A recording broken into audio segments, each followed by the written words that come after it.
Hey everybody, welcome to Always Bored, Never Boring. I know a lot of people will have been expecting to see a video of Blackstone Fortress No Respite today.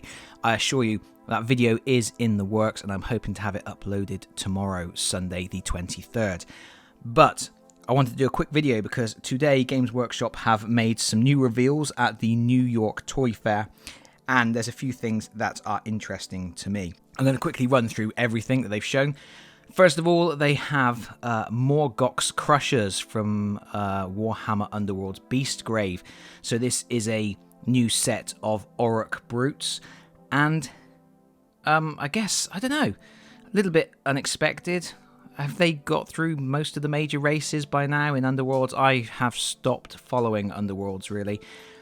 Thought they might have done like High Elves or something, or whatever they're called in Age of Sigmar. But very nice miniatures.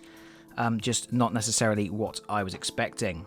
The next thing that they have revealed is a set of Avengers strike fighters for Aeronautica, so more Imperial craft.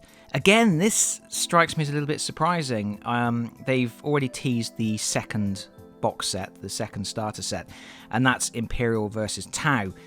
And as the first box had Imperial units in it, and the second box has Imperial units in it, I'm surprised to see another set of Imperial units. I would have expected Tau, to be honest, just to balance out the forces a little more maybe, but I guess more Tau is on the way, but that is not what they have revealed.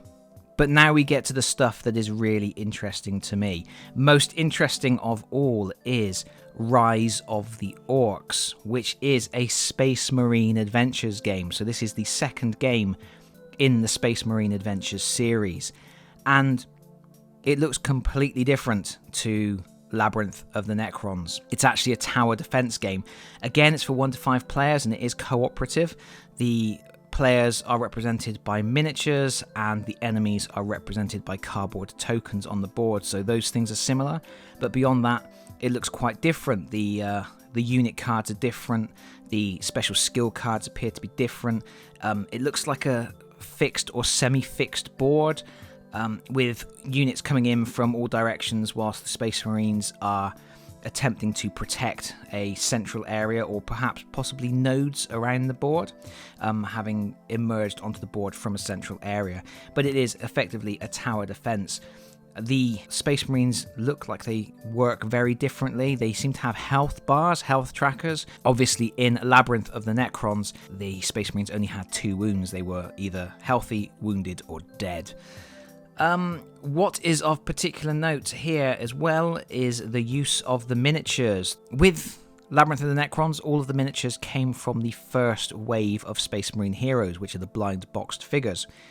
This second game, all of the miniatures are coming from Series 2 of Space Marine heroes, and I've actually only just purchased a couple of those boxes and unboxed them on the channel, and it looks like none of the miniatures that I got when I purchased them individually are in this box set, so that's good news for me.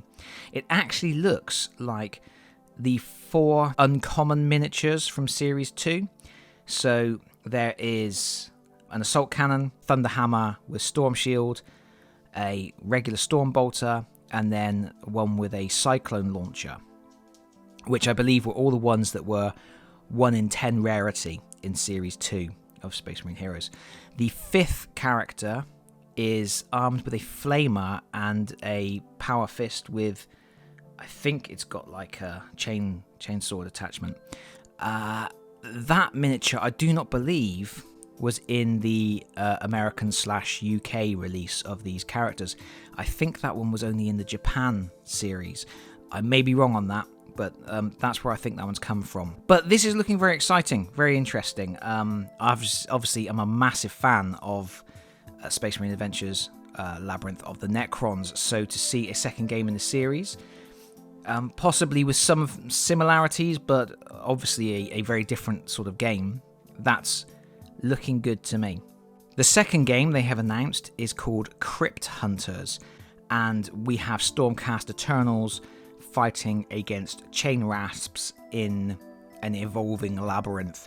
And just immediately looking at the promotional picture, I thought Lost Patrol, and it really does look like Age of Sigmar Lost Patrol. And in fact, looking at the promotional image, there is a sequence card which tells you the sequence of a round. First you add tiles to the board, then the Stormcast units move, then you remove tiles from the board, then the Chain Rasp reinforcements happen, and then the Chain Rasps have their activations, which is exactly the same as Lost Patrol. It does look like it is Lost Patrol Plus, though, because each of the good guys has their own character sheet, and it looks like they have unique stats. It looks like they have some special abilities, and it looks like there's also a deck of cards with other special abilities that can be played. But overall, it's looking very much like it is just Age of Sigmar Lost Patrol. The third game that they are releasing in this round of games is Blitz Bowl Season 2. I don't know how different that's going to be from Season 1. It actually looks from the promotional figure like they've done Orcs and Humans again, which is a little odd. Would have liked to have seen something different. Halflings and Elves or something. But there we go. Blitz Bowl Season 2. That's of less interest to me. The final thing that they have announced is they have gone into partnership with McFarlane Toys to make a new range of action figures. The first one is obviously going to be an Ultramarines Intercessor, because obviously Ultramarines. But they have teased that there are going to be other figures in the line, and not all of them will be Space Marines. So maybe people will be able to get their Orc action figure after all. And that's it for now. Some interesting stuff. I'm very interested in Rise of the Orcs, and I'm interested enough in Crypt Hunters.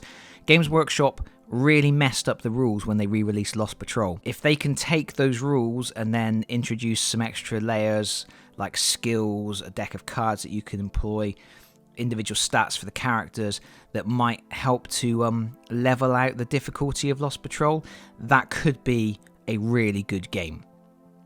Unfortunately, once again, they are games that are going to be in American stores, so expect to see these in Barnes & Noble, maybe Target and stuff like that eventually, which is a shame, but I will try and find a way to get hold of at least the Rise of the Orcs, which is the one that has me very, very excited. But that is it from me for now. Thank you so much for listening. If you have liked the video, please consider pressing the like button. If you have really liked the video, please consider subscribing if you don't already do so. And hopefully, I will see you all again very soon when I should be reviewing Blackstone Fortress No Respite. Bye-bye, everyone. Bye-bye.